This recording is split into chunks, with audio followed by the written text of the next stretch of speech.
Может ли быть вкусно глазам? Здесь, в Праге, моим глазам вкусно.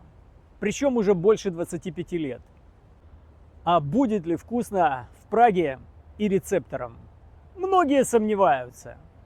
Но у вас есть я, и я вас проведу по местам, в которых вашим рецепторам будет точно, 100% вкусно.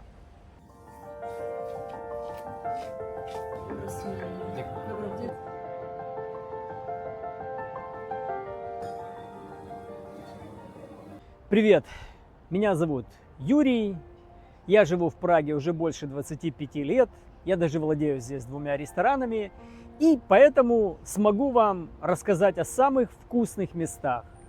Вкусных как для рецепторов, так и для глаз. Поехали! Прага – один из тех городов, которые можно открывать бесконечно. На сегодня мы не будем искать самые известные достопримечательности и составлять рейтинг лучших ресторанов. Мы просто отправимся по городу, будем останавливаться там, где красиво, и там, где вкусно. Заглянем в 4 совершенно разных места, каждое со своим характером и своей атмосферой. А в самом конце я покажу ресторан, ради которого стоит ненадолго оставить Прагу позади и отправиться туда, где город постепенно уступает место природе. А прежде чем остановиться в нашем первом пункте, давайте насладимся атмосферой этого невероятного города.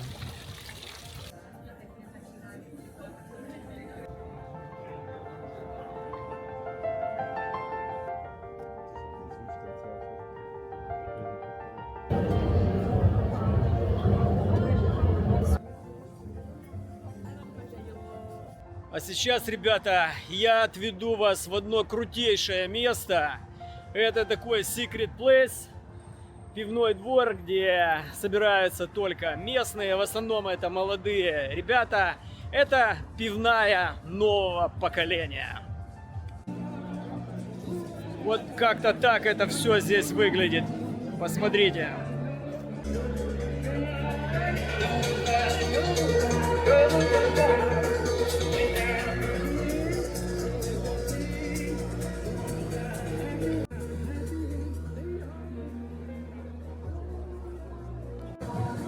Два когоути или два петуха, несколько сотен посадочных мест, собственная пивоварня и, по мнению многих молодых пражан, одно из лучших мест для крафтового пива в городе.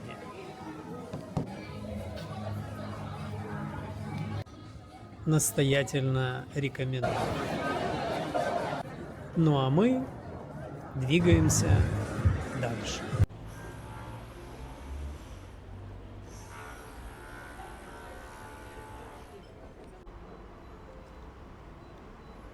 Знаете, иногда я ловлю себя на мысли, что жизнь в Праге немного похожа на жизнь внутри диснеевской сказки. Здесь не нужно специально искать красивые кадры. Они появляются сами. За очередным поворотом отражаются в воде Лтавы, прячутся в старинных фасадах или неожиданно возникают прямо перед тобой. Наверное, именно поэтому я так люблю просто гулять по этому городу, не торопясь, без маршрута, потому что Прага умеет удивлять даже тогда, когда, кажется, уже знаешь ее наизусть.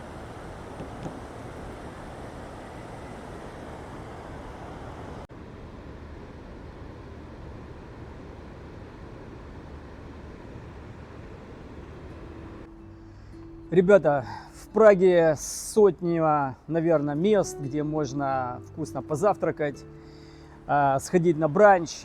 Но я вас отведу в одно очень секретное место. Это место, где предлагают гурме-завтраки. И это место называется Бокем. Итак, Бокем рекомендован Мишелин. Здесь нет показной роскоши и желания произвести впечатление любой ценой. Все очень спокойно, естественно и с большим вниманием к деталям.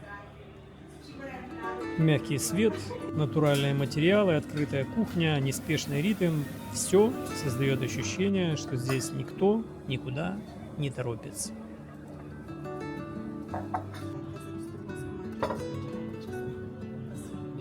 Насыщенный хемингуэй, воздушный суфле бенедикт, французский буденуар и, конечно, сезонный суп из зеленого горошка.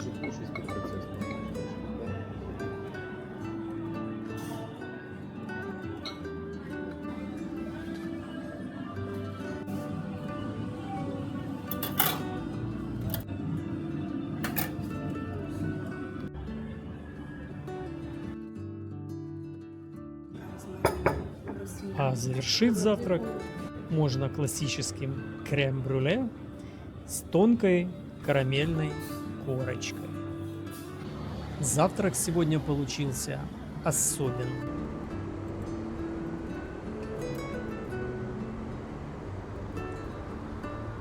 Есть города, которыми восхищаешься, а есть города, в которых хочется жить.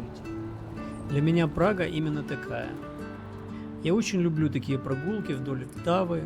Здесь не нужно никуда спешить, просто идти, смотреть, как солнечный свет ложится на старые фасады, как мимо проплывают лодки, как город живет своей обычной жизнью. Наверное, именно в такие моменты понимаю, что Прага – это не только знаменитые достопримечательности. Ее настоящая красота в этих спокойных набережных, красивой архитектуре и ощущение, что время здесь течет немного медленнее.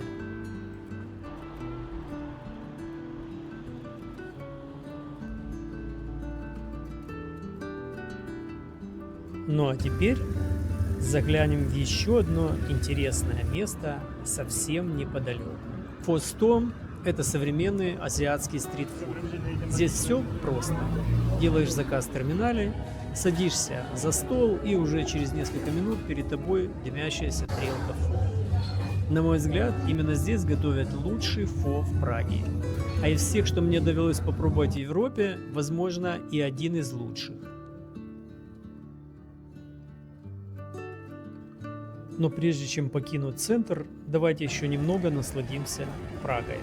Прогуляемся вдоль Втавы, посмотрим на город без спешки и запомним его именно таким.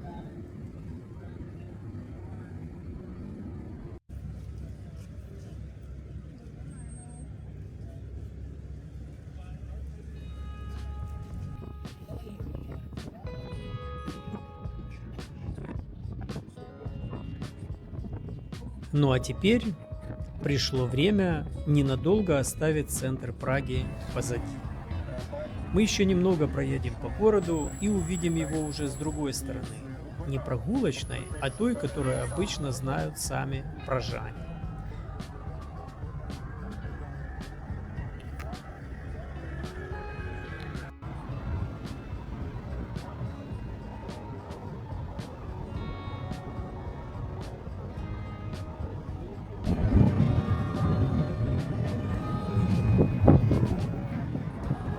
Ведь правда же красиво. Наверное, именно поэтому мне никогда не надоедает просто ехать по Праге. Не какой-то достопримечательности, а просто через нее.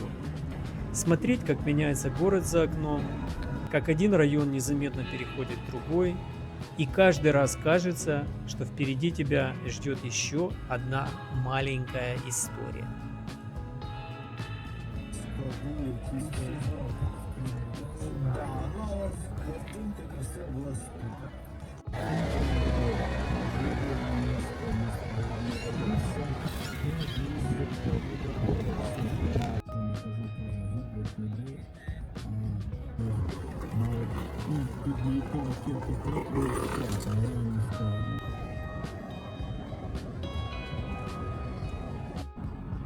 А наша следующая история начинается уже совсем в другой части Праги, а точнее за ее пределами. Именно здесь находится ресторан Бабичина Заграда, которым у нас личные отношения. В Побичиной Заграде вы погружаетесь в ощущение загородного сада, совсем рядом с Прагой. Утопающие в зелени беседки и павильоны, уютные дорожки, множество цветов. Здесь все создано для того, чтобы ненадолго забыть о городе и просто отдохнуть. И да, ребята, это мой ресторан. Поэтому сегодня показываю его вам уже не как гость, а как человек, который живет этим местом каждый день. Это уже второй выпуск о Праге, но это только начало. Если интересно, продолжение обязательно